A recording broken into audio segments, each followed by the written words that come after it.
नमस्कार बंधुगण मु प्रियव्रत आपको स्वागत करुच्ची मोर चैनल सोशल चेंजर बंधुगण भिडियोटी को संपूर्ण देखा अनुरोध करेंगे। 4-5 दिन हम सामाजिक गणमाध्यम तुम्भी तूफान चली जो हेतुवादी एवं ज्योतिर्विद मान मध्य गोटे वितर्क चली कथा आरंभ हुए 25 तारिख दिन होता सूर्यपराग ठारू यह सूर्यपराग समय आमर ज्योतिर्विद माने पाक निषेध करने सह सूर्य पराग लगी समय खाद्य खाइबा को निषेध करते परंतु यह विरोध करी आमर हेतुवादी माने राजरास्तार चिकेन बिरियानी परसिबा सह विभिन्न प्रकार बाइट देइथिले एवं ज्योतिर्शास्त्र सनातन प्रथा को विभिन्न प्रकार तात्सल्य मध्य करथिले। यह विरोध करी आमर ज्योतिर्विद माने सिंहद्वार थाना रे गोटे एफआईआर मध्य रुजु करथिले एवं एई एफआईआर पर ए विवाद कमिबा बदल रे विवाद वृद्धि पाइथिला एवं एही समय रे सामाजिक गणमाध्यम रे हेतुवादी एवं साधारण लोकଙ୍କ मध्य रे गोटे चर्चार बन्या सृष्टि हेतला। बंधुगण साधारण गोटे प्रश्न उठे हेतुवादी माने कौन?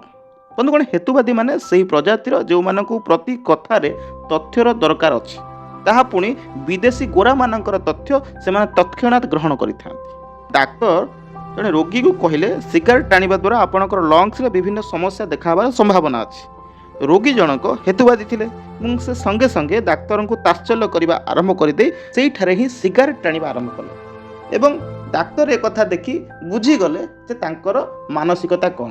कालक्रमे से लोक चेन स्मोकर परिणत है। परवर्ती समय रे से लंग कैंसर रे पीड़ित हेले एवं मृत्युवरण कले। हेतुवादी ही थिले जो माने प्रभु रामचंद्र को काल्पनिक कही राम सेतु को खंडन करने को प्रयास करथिले।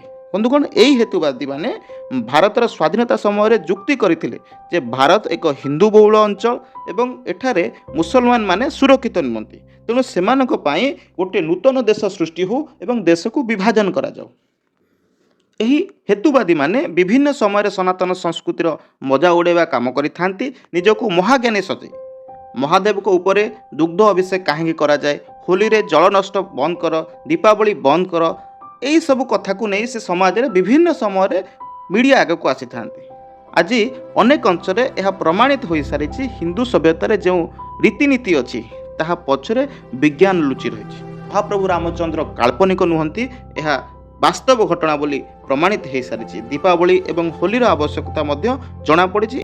यह सह अनेक रीतिनीति पछरे विज्ञान लुचि रही आज प्रमाणित हो। बंधुगण विगत 20-30 वर्ष भितर महाकाश विज्ञान उन्नतिकरण घटी। आमे कहि परिबा जे महाकाश विज्ञान आज मात्र प्रथम सोपान रे अछि परंतु आमर ऋषि मुनि माने जहाको आजिर इंग्लिश टर्म में आमे साइंटिस्ट मध्य कहि परिबा हजार हजार वर्ष पूर्व विभिन्न तथ्य उपवेशन करिसंती जहा फल रे आज नासा इसरो भली महाकाश उपर रिसर्च करुवा अनुष्ठान माने आमर वेद शास्त्र को अध्ययन करी एथिरे सफलता मध्य पाइचंती। आम जाजपुर अंचल रे महाप्रभु बराहंक मंदिर अच्छी। आमर पुराण रे कथा अच्छी महाप्रभु बराह भगवान विष्णुଙ୍କର अवतार थिले एवं जेते बेले हिरण्यक पृथ्वी को नहीं गुप्तरे लुचेई देइथिला एवं समग्र जीव जगत को नष्ट करने को चेष्टा करिथिला से समय भगवान बराह अवतार नहीं हिरण्य को वध करथिले एवं पृथ्वी माता को मुक्त करथिले। आमे समस्ते देखि परिबा बराहजी मंदिर रे जेते बेले बराहजी मुख ऊपर गोटे गोल पृथ्वी अछि परंतु आमे समस्ते पढ़िचंती विगत दिन रे विदेशी माने जेते बेले रिसर्च करुथिले तांकर जो साइंटिस्ट थिले से माने केबे भी पृथ्वी गोल रूपे कहि नथिले।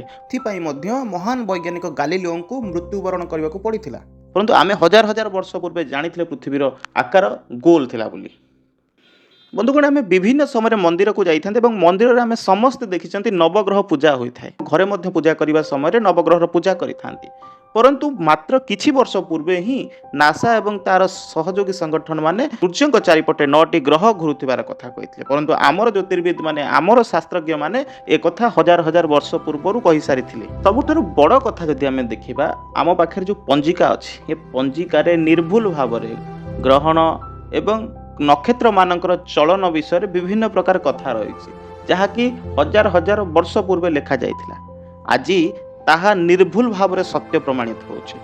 संत कवि तुलसीदास का महाकाव्य हनुमान चालीसा रे मध्य पृथ्वी एवं सूर्यर दूरता विषय वर्णना करी कहिसंती युग सहस्र योजन पर भानु जहाँकि आज दिन में आम जब कैलकुलेसन करवा ନିର୍ଭୁଲ ଭାବରେ ସୂର୍ଯ୍ୟ ଏବଂ ପୃଥିବୀର ଦୂରତା ଦର୍ଶାଇଥାଏ। ଅନେକ କଥା ଅଛି ଯାହାକି ଭବିଷ୍ୟତରେ ମୁଁ ଆପଣଙ୍କ ନିକଟକୁ ଆଣିବି। ବନ୍ଧୁଗଣ, ଏ ଦୋଷ କେବଳ ହେତୁବାଦୀଙ୍କର ନୁହେଁ, ଦୋଷ ଆମମାନଙ୍କର ଯେ ଆମେ ଆମ ସଭ୍ୟତା ସଂସ୍କୃତିକୁ ଭୁଲି ବିଦେଶୀମାନଙ୍କ କଥାରେ ପରିଚାଳିତ ହେଲେ। ଯେଉଁ ଦେଶରେ ହଜାର ହଜାର ବର୍ଷ ପୂର୍ବରେ ତକ୍ଷଶିଳା, ନାଳନ୍ଦା ଏବଂ ପୁଷ୍ପଗିରି ଭଳି ଶହ ଶହ ବିଶ୍ୱବିଦ୍ୟାଳୟମାନ ଗଢ଼ି ଉଠିଥିଲା ଏବଂ ଜ୍ଞାନର କେନ୍ଦ୍ର ରୂପରେ ଭାରତକୁ ବିଶ୍ୱ ଦେଖୁଥିଲା, ସେହି ଭାରତର ଯୁବପିଢ଼ି ଆଜି ବିଦେଶୀ ସଭ୍ୟତା ପଛରେ ଧାଇଁଛି। ବିଦେଶୀଙ୍କର ନୀତି ଆଦର୍ଶ ଦ୍ୱାରା ଅନୁପ୍ରାଣିତ ହେଇ ଆଜି ଆଗକୁ ଯିବାକୁ ଚେଷ୍ଟା କରୁଛି। ପରନ୍ତୁ ସେହି ବିଦେଶୀମାନେ ହିନ୍ଦୁ ସଂସ୍କୃତିକୁ ଗ୍ରହଣ କରି ନିଜର ଜୀବନକୁ ସୁଖମୟ କରିବାକୁ ଚେଷ୍ଟା କରୁଛନ୍ତି। ଆମେ ଯେବେ ଆମର ପ୍ରଥା, ରୀତି, ନୀତିର ରହସ୍ୟ କ'ଣ ଅଛି ଏବଂ ଏହା ପଛରେ ଲୁଚି ରହିଥିବା ବିଜ୍ଞାନକୁ ବୁଝିପାରିବା, ତେବେ ଯାଇ ଆମ ଦେଶ ଭାରତ ସମଗ୍ର ବିଶ୍ୱର ଗୁରୁ ରୂପରେ ଆଉଥରେ ରୂପାନ୍ତରିତ ହୋଇପାରିବ। ଆଶା କରୁଛି ଭିଡ଼ିଓଟି ଆପଣଙ୍କୁ ଭଲ ଲାଗିଥିବ। ମୁଁ ଅନୁରୋଧ କରିବି ମୋ ଚ୍ୟାନେଲକୁ ସବସ୍କ୍ରାଇବ୍ କରନ୍ତୁ, ଲାଇକ୍ କରନ୍ତୁ, ସେୟାର କରନ୍ତୁ ଏବଂ ଯେଉଁ ଯୁବପିଢ଼ିମାନେ ଆମର ହିନ୍ଦୁ ସଂସ୍କୃତିକୁ ବିଶ୍ୱାସ କରନ୍ତି ନାହିଁ, ସେଇମାନଙ୍କ ପାଖକୁ ଥରେ ଭିଡ଼ିଓଟିକୁ ସେୟାର କରନ୍ତୁ। ବନ୍ଦେ ମାତରମ୍, ଭାରତ ମାତା କି।